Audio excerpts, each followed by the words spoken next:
In DC, for DC. DC Radio, 96.3 HD4 and DCRadio.gov. Hello, friends, and welcome to Cannabis Conversations, where each week I bring you all the news and all that's happening in the world of cannabis, with a huge variety of intriguing guests ranging from local and small business owners to national and international industry magnates in this growing industry. We delve into the hows, the whys, and the how-tos of cannabis. I hope this platform is educational and enlightening to you, satisfying your curiosity and expanding your knowledge of cannabis. Cannabis Conversations is made possible by Mayor Muriel Bowser, the Director of Office of Cable Television, Film, Music, and Entertainment, Angie Gates, and the Director of Radio, Max Myrick, and his awesome staff, especially Shane Lewis. You can listen to the show Monday through Friday on 96.3 HD4, DCRadio.gov, and SoundCloud at 2:30 p.m. Eastern Standard Time. I'm your host, Linda Mercado Greene, and this is Cannabis Conversations. Well, I'm really excited for today's show because we have a really unique opportunity to look at the history of cannabis, aka marijuana, aka weed, its growth and intergenerational uses, myths, and interactions, and its future.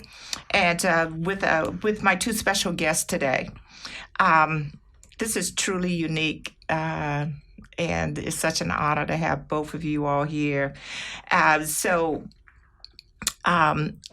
I have with me in the studio today Yolanda Caraway and William Clark IV. Welcome to the show. Thank you. So I'm going to tell you a little bit about them.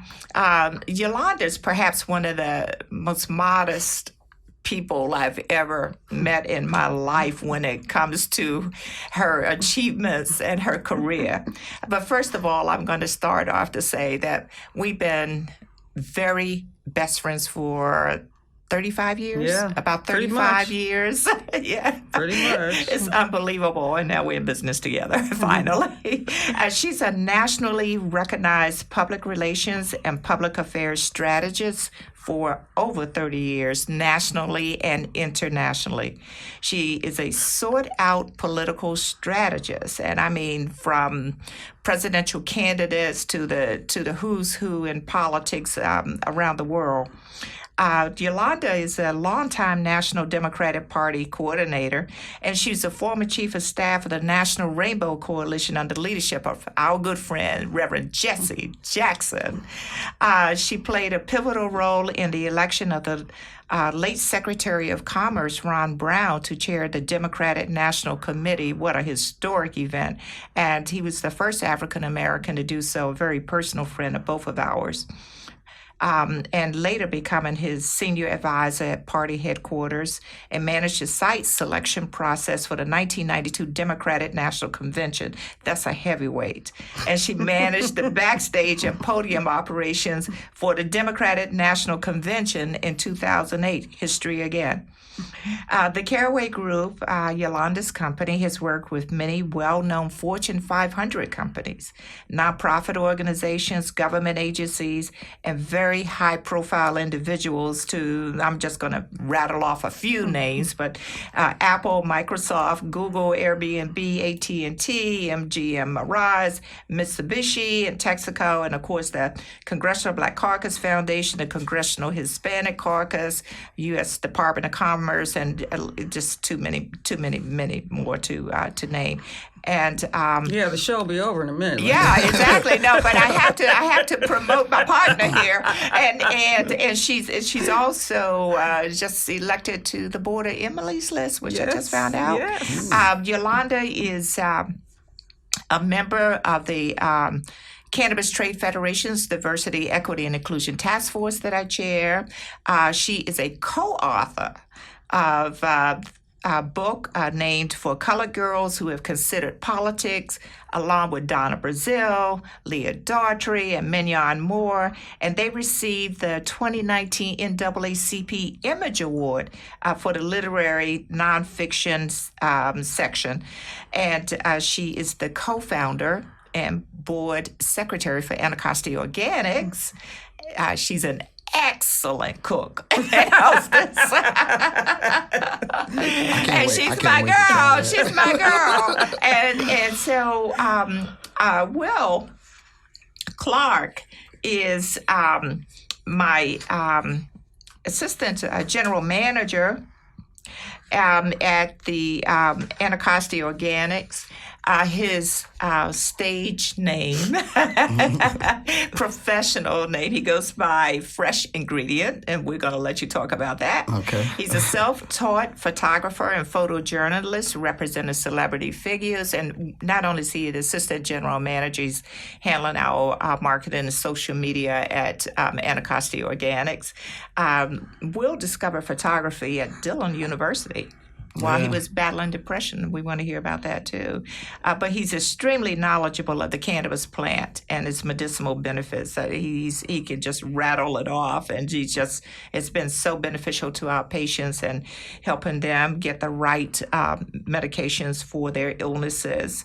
And Will has been with me since the beginning of Anacostia Organics. He was one of our first hires and was there when we were under construction, cleaning, putting up furniture, getting the doors open and all of that. He is also an excellent cook. Are you? That's what I hear. Okay. That's what I hear. And his personal motto, which I love, is to love is to create, and the world is our classroom. Oh, I love Isn't that fantastic? Well, welcome to the show. Both of you have Thank you. dramatically Inviting us. different histories, and I've watched the two of you in the dispensary interact and, just talk about cannabis and what works and what to do here and what to do there. And I just thought when Yolanda mentioned that would be an interesting interview, I said, yeah, it sure will be. Intergenerational. So intergenerational, what do you mean by that, intergenerational? Well, Will, how old are you, Will? 32. Will is 32. I am 69. Uh-huh. That's what I mean by intergenerational. Intergenerational cannabis users, right? Patients. And connected. Right, exactly. It's something that you could say bonds us, right? Like two strangers. Exactly. Just getting to know one another. Exactly. And it's a bonding method, most definitely. Whenever I come into the dispensary and I have questions, I go to Will, and he explains everything so well. Mm-hmm. Appreciate that. And I love you to come with questions. Because, that helps me stay on my toes as well. You know what I'm saying? Have you all shared recipes, cannabis-infused recipes? Not yet, but I think we have an idea for maybe a book, possibly. That would be interesting. Get NAACP Image Award on that one. That would be awesome. Wow. So Yolanda, when did you start publicly advocating for medical marijuana uses? I've always believed in medical marijuana. Mm-hmm. I can't quite remember when I started really advocating, but I think we kind of got into it at the same time. When it was about 5 or 6 years ago when we first started talking about getting into the business. Oh, that was over 6 years ago now. Yeah. Yeah. Okay, time flies. That's right. But yeah, the more we looked into it, the more we studied, the more we learned, and that's when I just saw so many amazing miracles really happen. Yeah. I saw a video, which it's online. I'm sure a lot of people may have seen it, about a gentleman who had Parkinson's disease, and his friend, they were taping his friend coming to bring him, I can't remember if I think it was a joint or something. It was a joint or a vape or something. And he took like 2 puffs of it, and he sat down, laid down for a minute, and he got up and he could talk, and he wasn't shaking. And I've seen this happen several times. And for children who have epilepsy or seizures, it's amazing for them. Yes. So, it's heartbreaking when a family has to move from Virginia to Colorado just to get their child medicine. Isn't that amazing? I mean, that is just the most ridiculous thing you ever heard of. Or the cancer patients can't get something that will help them. Help ease their pain. Right. Exactly. So, and what about you, Will? Talk to us about when you your experience with cannabis. I would say it kind of. And both of you all lived in California too. We were talking about that earlier. I definitely say it started early, but it wasn't something that I was publicizing, right? Do come in my generation, it's more accepted in a sense, but still, I grew up in a single parent Black family home. My mom, strict woman, all about goals, and don't have that stuff in my house. No drugs. Clearly I have family members that partake, and she knows the deal. But it was something like, hey, when you get old enough, and you're more responsible, I'll bring you more into light. Now, clearly, when I was young, I did it anyway. Right, yeah, and kept it a secret. But I will say, I really started to publicize it, like not be so afraid to represent that. I might smell like cannabis. You may smell like cigarettes. What may be worse in my life, but that's just in my opinion. Yeah, exactly. When I moved away and went to college, when I was in school, I was by myself. Yes. A lot. I really did not want to go to school. I think I felt society's pressure, and I knew I needed to do something. I wasn't just going to not hustle or not become something. But I found cannabis as a really good tool for me to deal with anxiety and stress of all these pressures. And I just stuck with it. It translated through the art. Me being interested in photography, I met different artists of many different mediums. And cannabis and food were like the main things that always bonded us together. So I just...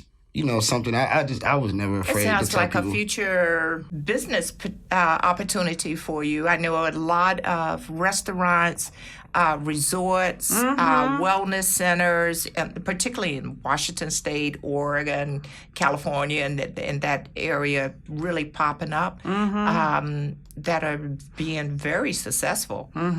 And they're being targeted towards high-profile celebrity figures and, and all of that. So I can see you doing that. I can see that. That'd be cool. Yeah. That'd be fun. We need some on the East Coast. Yeah.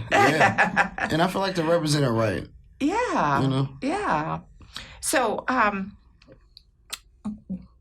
intergenerational, how has the marijuana user transformed since our day, Yolanda, to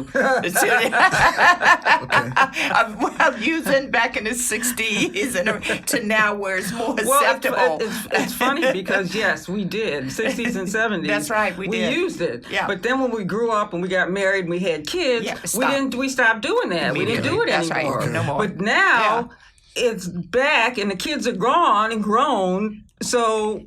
We're back, and our age, what is over 65 is the largest demographic? Yep. And counting right now, I think. It's amazing to me at the place we're at, because I feel like everybody is comfortable about cannabis now. And if you're not comfortable yet, you're at least taking the steps to say, let me open my ear right now. That's one of the things that we found when we were going after this license was that, first of all, there were so many stigmas in our community, in the Black community. Yolanda, we doing those community meetings and everything, it was like, people only associated with street drugs and they were afraid of it. And you're going to go to jail or you're going to get, we couldn't get any... Get on heroin and... We couldn't get any... religious leaders to do anything, but now it's totally different. Yeah, it's everybody's on board now. Yeah, it's. I feel like there's still a lot of people that need to catch up though, right? Oh yeah. You got I feel like my generation was speaking. You guys were using and then you stopped, right? And then now you're coming back, right? So when you stopped, that's like when I was born. So when I was born, I was told, like I was just explaining, don't do it. Right. But I get that it's not completely Right. horrible. Right. Just don't do it. Right. So now we're at a place where it's like, okay, you're going to do it regardless. Right. Now I need to be more acceptable on why you're doing it. Mm-hmm. So I guess, like, for example, like my mom, she used to do it too. Mm-hmm. Had me and my sister early. Had to hustle. Had to become the great woman she was. So she just left it alone, right? Right. She had a stroke not too long ago. And she had a stroke when I was going really hard of trying to figure out how can I get into the cannabis industry, even entry level, right? And I was showing her different books, just having different conversations and stuff I was learning. And, you know, the day that she was like, hey, can you let me try some cannabis with you was like one of the most awesome days for me. Yeah, I bet. You know how it is. It's just a great experience to be with your friends, Right, indulge in right, recreational. Exactly. But that connection right there was a testament to where like we're going with this in our country.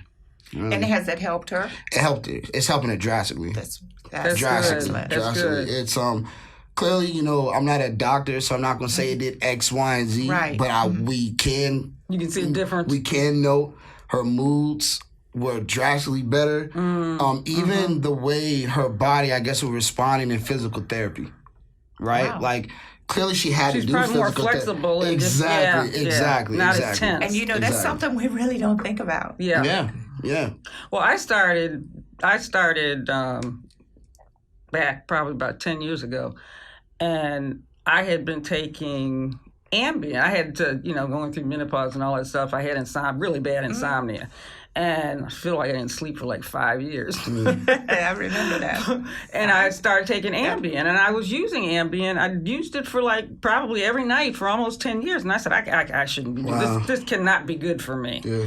So I said, you know, we used to make me sleepy. Maybe I should try. Yeah. And I did. And I've used it in edible forms. I'll smoke it, I'll vape it. Yeah. But at night, like a couple hours before I get ready to go to bed, I'll just, I'll smoke, and then I'll just go to sleep, and I'll have the best sleep and sleep all night.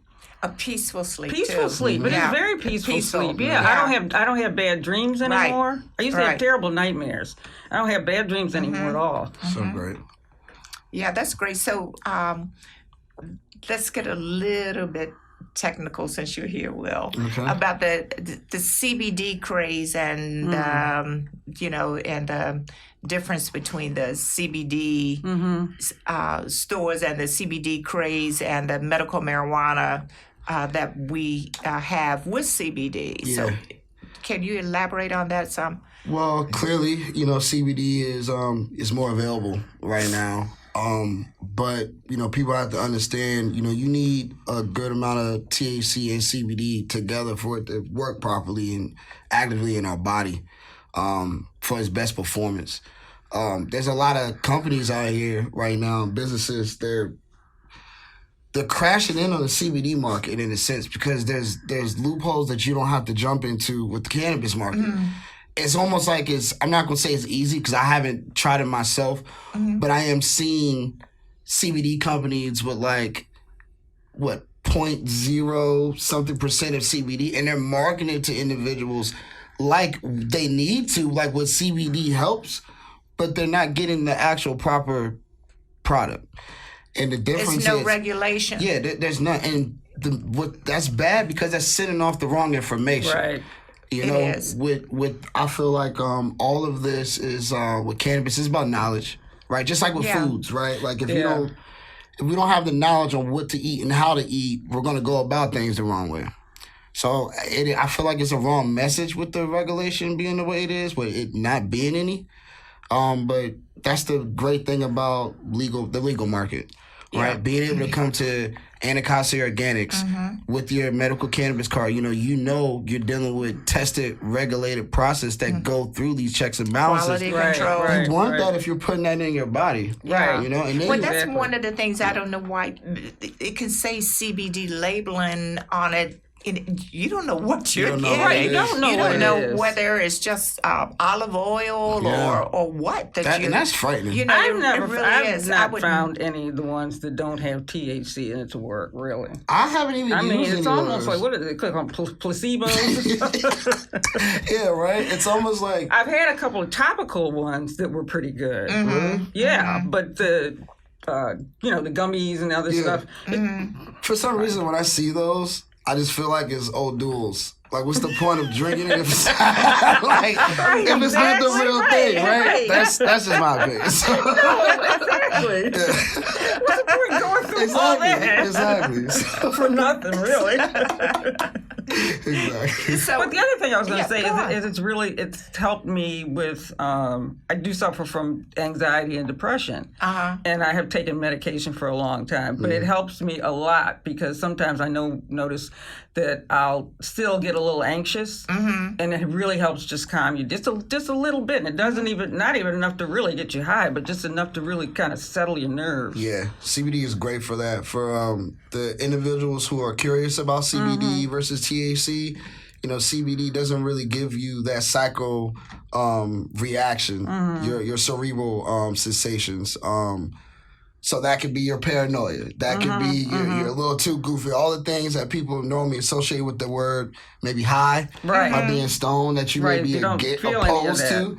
Yeah, you won't feel any of that. So, yeah, CBD is amazing. I think that's one of the issues that you brought up, that why we have the stigma is because we use the word high. Yeah. Yeah, we're still using the same terminology. Yeah. We need to change. We need to stop calling it weed. Yeah. We're still acting like hippies in the 70s. Yeah. It's almost we like need to be more take sophisticated about it. We need to take it a little bit more serious, in a sense. It's an I feel industry. like, it's funny. Sometimes at the shop, patients might come, and I get it because I'm a patient too. Like it's exciting going into a dispensary, you guys. It's like being grown with candy all around. And Someone like going did to walk candy in and store, say, right? "This is like a candy shop." with Disneyland in it at the same time. It's just I get it. But that's something that you deal with sometimes, right? Because it's so fresh, it's so new, but it's still the beginning stages, right? So we're not using proper terminology. In the 60s and 70s, the only way we could consume was through smoking it. I mean, I don't know of any other forms. Really? That's the only thing I ever saw. Yeah, no, That was it. That's the only and way. we didn't know where it was coming you from. either roll it or you smoke it in a pipe or a bong or something. But that was the only. There was no edibles or anything like that. I mean, we did do brownies. Oh yeah, we do that, but we didn't do it. But we didn't do it the way you do it with the butter now and everything. We just put the weed in the brownie. Right. We just throw it in there, and the quality of it was far inferior than to what we have now. We have now. Yeah, I'm not gonna lie. Far inferior. I'm thankful for the generation I had to live under because the palettes that we're able to. Yeah, you guys are completely right. Yeah. And there were no names. There was no Kush, no nothing. It was just like. It's just weed. Like Acapulco Gold, Thai stick. No, none of that. I remember those. And now we have strains that take 3 of those to make one. Right. It's so overwhelming sometimes. It really, really is. But it's fascinating. It's really fascinating. And Yolanda, you are just so political and so involved in every presidential election we've ever had and everything. How do you think cannabis and legalization of marijuana is playing in the presidential election of 2020? Well, it hasn't been, it's not a number one topic, but it's on everybody's questionnaire, and they all have a position on it. So it is a part. So it is it is a part of one of the issues. I mean, it's one of the definitely, issues. and it's particularly for states that are medicinal and want to legalize. Exactly, and trying to legalize. And, for those that are already recreational and medicinal that want to that want to end prohibition. I think Bernie said on day one he was going to legalize Right. Right. They're trying to get votes. He's trying to get votes. That's right. That's right. But I think that, we got a lot to do with some of the other candidates. Yeah, Elizabeth Warren is good. Elizabeth Warren is good on it. She's got a really good plan. Yeah. Joe Biden still thinks it's a gateway drug. And the rest of them, most of the rest of them were out. They were pretty good. Yeah, we got to work. Bloomberg's probably the same as Biden. He's a research guy. He's waiting for the research. Yeah. You can waiting always for the find right information and make the call. Yeah. It's so much information out there. Like for me, it really is. It's like just take it. So I'm going to break it. So really quickly, because I've talked about both of you all being chefs. Okay. What's your favorite dish to cook, Yolanda? Oh, are you talking about an infused dish? Either way. Oh, okay. Either way. And by the way, Hmm. everybody goes to her house to eat. You walk in her house and you see everybody. I like to cook everything. I don't really have a favorite dish. It depends on What's what your I'm craving. favorite cannabis I made dish? a really good corned beef and cabbage not too That long sounds ago. amazing It was right oh my now. God, it was so good with cornbread and so good. Cannabis. I make candy. I make white chocolates because the only chocolates you can get here are dark chocolates. I don't like dark chocolate. That is true. That is true. I like white chocolate or milk chocolate. If you hear us cultivators, that was a recommendation. Yeah, right. Exactly. No, you get it. I've already recommended to you take credit for that. That's but your business. I make my own. I got these little silicone things, and you just melt the chocolate, and you buy that that pen with the oil in it. Oh, the syringe. The syringe, yeah. And just put that in it and divide them up, and each one of them, I figured, is like 5 milligrams. Yeah. Which is what it's supposed to be, right? For one, and they're great. I keep them in the freezer. That's awesome. So, yours real quick. So I like sandwiches. I'm the type of person that like to wake up randomly and like say, hey, how can I make a sandwich with what I have? I try to make them really good though. I think the last infused dish that I made, we have honey at Anacostia. I tried the honey the other day in my tea. Yeah. I do that with my salad. I mean, I just went to sleep. I just so relaxed. Yeah. So I was watching. The honey is fantastic. I was watching a commercial and I saw salad dressing in the commercial and I was like, hey, I have honey, olive oil, and red vinaigrette, and I just kind of mixed that up with some rosemary. And I had infused honey dressing, and it was amazing. Oh wow! I have to try so that. We're gonna really so good. the two of you need to invite me over for dinner. Yeah, Y'all do something. Okay, we'll get together. We'll do a dinner. Invite her over. That'd be wonderful. And we should just record that, and that could be another show. Really? Right, absolutely. Right. We have to have Shane there. So I want to really, really thank you all. How can anyone get in touch with you, Yolanda, through the Caraway Group? Yolanda at thecarawaygroup.com, one R. Your website. And the website is www.thecarawaygroup.com. Got it. And Will, how can people get in touch with you? You guys can go to Instagram at Fresh Ingredient. I spell fresh with a PH. And also check out my website at freshingredient.com. And if you guys have your card, come to Anacostia Organic so you can check me there as well. That is great. Well, this went really fast. I told you it did go fast. But I want to really thank you both for coming in and sharing your time with me in the studio today. I'm still pinching myself that I'm actually doing this. And I want to thank my wonderful staff at Anacostia Organics and my producer, Tamia Harper. In this new decade, let's strive for greatness with gratitude and grace. And we're looking forward to you visiting us at Anacostia Organics 2022, Martin Luther King Jr. Avenue, Southeast in Historic Anacostia, in the District of Columbia, which is the 51st state. We're going to get that done. We happily accept patients with medical marijuana cards from any state in the United States and Puerto Rico. We're open 7 days a week, and you can follow us on Twitter, Instagram, and Facebook. Our website is anacostiaorganics.com. From deep within my heart, I thank you for listening today, and I thank both of you for being here. Bye-bye.